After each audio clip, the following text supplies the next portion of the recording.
Hey, this is Rick Kaselj, injury specialist from exercisesforinjuries.com. In today's video, I wanted to go through the best rounded shoulders exercise. And I'll get Alex to demonstrate. What I recommend for this exercise, you do it in a sitting position in order to remove the lower body so you can just focus on targeting the rounded shoulders that you have. So by sitting, you take out the ankles, knees, the hips, and the back. So if you go through this exercise in standing, what'll oftentimes happen is you'll cheat in the mid-back, you'll cheat in the knees, and you'll decrease the effectiveness of the exercise. So it's best to do this in sitting. Now before you get into the exercise, you need to put your body into the best position so you get the most out of the exercise. So I don't want you to be in a typical position most people are.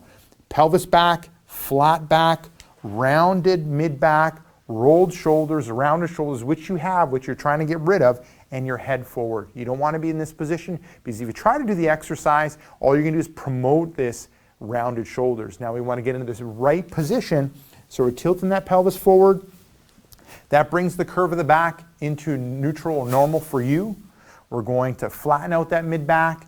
We're going to bring those shoulders back. We're going to look straight ahead. We're going to put our head into a good position. Now we're going to go through the exercise. And this one ends up being, this is what I call the mid-back tightener. So Alex is going to bring her hands behind her head. So she's in this position. So her elbow's going to be out front a touch. And then what she's going to do is bring the elbows back and then tighten that mid-back area. So what she's doing is stretching out the front of the shoulder, stretching out the front of the shoulder when it comes to the shoulder moving forward and back, and then also stretching it in rotation, which is important. And then she's working on strengthening those shoulder blades and those mid-back muscles. So we're working on tightness in the front of the shoulders, which brings the shoulder forward, contributing to the rounded shoulders. And then we're also working on the activation, endurance, and strength of those shoulder blade muscles and mid-back muscles. So when it comes to sets and reps, when it comes to this exercise, you can start off with like holding for a second or two.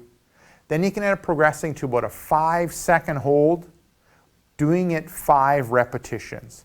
And then you can progress on to a 10-second hold to 10 repetitions. Once again, you're looking for a light stretch and you want a good solid contraction in the shoulder blades and the mid-back. You don't want to end up overdoing it. Now this exercise, you can end up doing it every day, so there's no problem. You don't need to do it every other day or once a week. You can do it every day.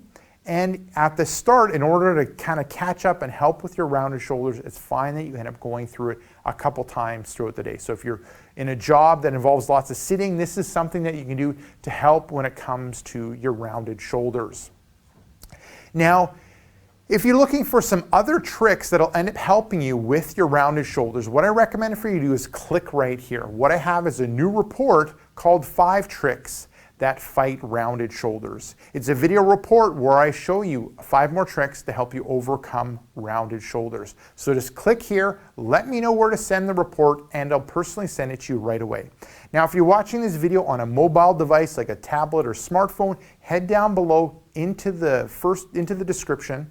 Click on the first link, which will end up being exercisesforinjuries.com/rounders. Let me know where to send that report and I'll send you that report right away. Now, make sure that you do, while you're down below or head down below, make sure to like the video. If you like the video, leave me a comment in the comment section, specifically when it comes to what other videos you want me to do for you. And then lastly, hit that subscribe button so you'll be kept up to date with future pain relieving videos.